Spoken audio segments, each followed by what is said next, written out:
Salam, bugün sosial şəbəkələrdə gündəm ancaq Günay Ağamalının, millət Günay Ağamalının qızının video görüntüləri ilə bağlı paylaşımlardan ibarət olub. Günay Ağamalı günün ikinci yarısında çıxaraq açıqlama verdi ki, bu video görüntülər mənim övladıma məxsus deyil. Yəni qızıma aid olan videolar deyil. O heç sosial şəbəkələrdən, yəni TikTok platformasından istifadə etmir. Əslində biz Az Timesaz olaraq bu barədə bizə video görüntülər dünən təqdim olunmuşdu. Saxta bir nömrədən, Amerika nömrəsi ilə WhatsApp açılaraq bizə təqdim olunmuşdu. Elə biz o andaca araşdırdıq və gördük ki, həqiqətən də video görüntülər Günay Ağamalının övladına məxsus deyil. Ona görə heç bu məsələyə toxunmadıq. Amma bir çox saytlar var ki, video görüntüləri paylaşıblar və araşdırmadan paylaşıblar. Bu video görüntüləri yaymaqda məqsədli olan şəxslər isə məqsədlərinə çatdıqdan sonra həmin sosial şəbəkələrdən, yəni TikTok platformasından o video görüntüləri sildilər və güya heç bu profil həmin şəxsə aid deyil, aidiyyatı yoxdur.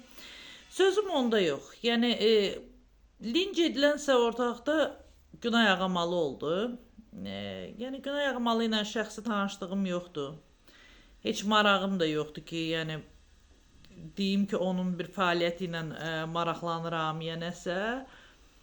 Bu da mənə maraqlı deyil. Başqa deputatlar necə o da elə.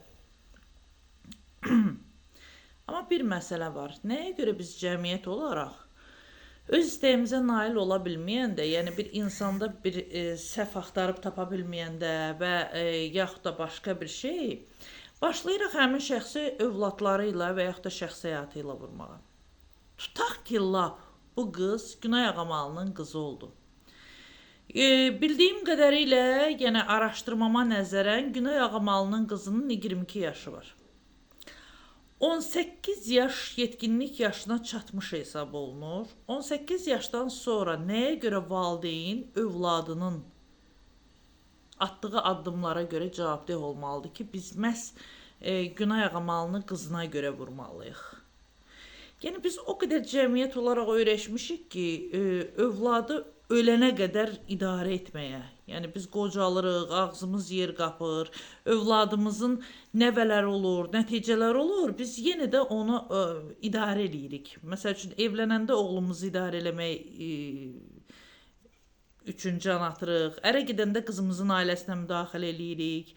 Yəni onların artıq öz şəxsi həyatları olmur. Biz məcbur edirik onları ki, yəni biz nə deyiriksə onu siz onunla hərəkət eləməlisiniz və dərk eləmirik ki, bu uşaqların ümumiyyətlə insana yaşamaq hüququ bir dəfə verilir. Yəni ikinci bir şansı olmayacaq ki, o hüququ da özü üçün yaşasın. Yenə deyirəm, tutaq ki, bu lap Günay Ağamalının qızı idi. Bu oynayan. Ümumiyyətlə o videoda qanun pozan nəyi görmüşük ki biz? Xaç taxıb, bədənində tatular var. Yenə deyirəm, bu insanın özünün seçimidir.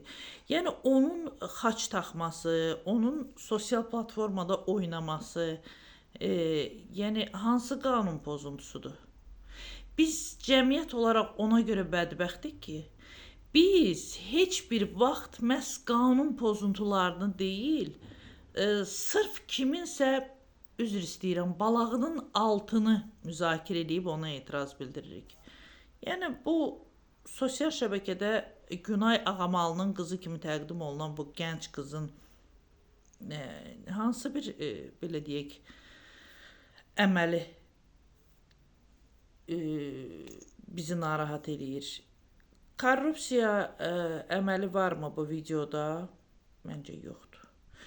Bu oynaya-oynaya ictimai nəqliyyatın qiymətini mi qaldırıb? Yox. Binaların altını mı sökür satır? Yox. Yollara ayrılan pulu mu yiyir? Yox.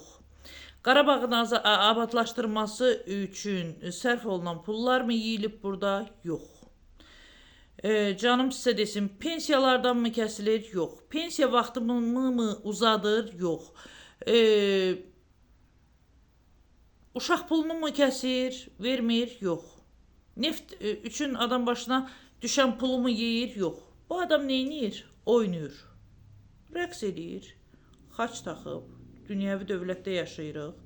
Xaç da taxa bilər.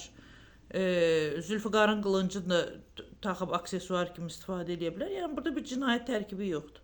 Amma biz sırf bura yönələrək başlayırıq həmin şəxsi söyməyə, təhqir eləməyə, günah yağmalını boşda çıxartmağa. Mənim üçün, məsəl üçün bir vətəndaş kimi günah yağmalının qızın xaç taxması, tatu döydürməsi, rəqs eləməsi maraqlı deyil. Mən bunları araşdırınca bir vətəndaş olaraq, yəni qızını tərbiyə elə, qızın niyə belə geyindi, belə keçindi deməkdənsə, mən günah yağmalını tələb eləyərəm ki, sən bir deputat kimi Milli Məclis qarşısında hansı məsələləri qaldırmısan ki, xalqa xeyir olub? Bunu tələb eləyərəm. Hansı məsələni qaldırmısan, ay Günay Ağamalı? Neynəmisən? Kimlərlə görüş keçirtmisən? Hansı vətəndaş sənə seçicin şikayət edib, o şikayəti təmin edilməsi üçün mübarizə aparmısan? Bax, bunları tələb edərəm. Biz nə qədər ki, cəmiyyət olaraq lazım olanı tələb etməyəcəyik, lazım olan mövzular, əsas qanun pozuntuları qalacaq bir kənarda. Biz kiminsə geyimini, kiminsə övladını müzakirə edəcəyik. Kiminsə şəxsi həyatını müzakirə edəcəyik. Bax, o zamana qədər də biz elə bu gündə olacağıq. Yəni, insanları şəxsi həyatı ilə vurmağa çalışmayın. İnsanları qanunlarla, hansı qanun pozuntuları var, cinayət məcəlləsində hansı maddələr pozulubsa, onunla linç etməyə çalışsaq, bizim dövlətimiz daha gözəl olar, bizim xalqımızın rifahı daha da yüksələr, biz daha çox şeyə nail olarıq. Yəni, bu üzr istəyirəm ifadəmə görə yubka altı, şalvar altı şeyləri müzakirə eləməklə, linc eləməklə biz heç nəyə nail ola bilməyəcəyik.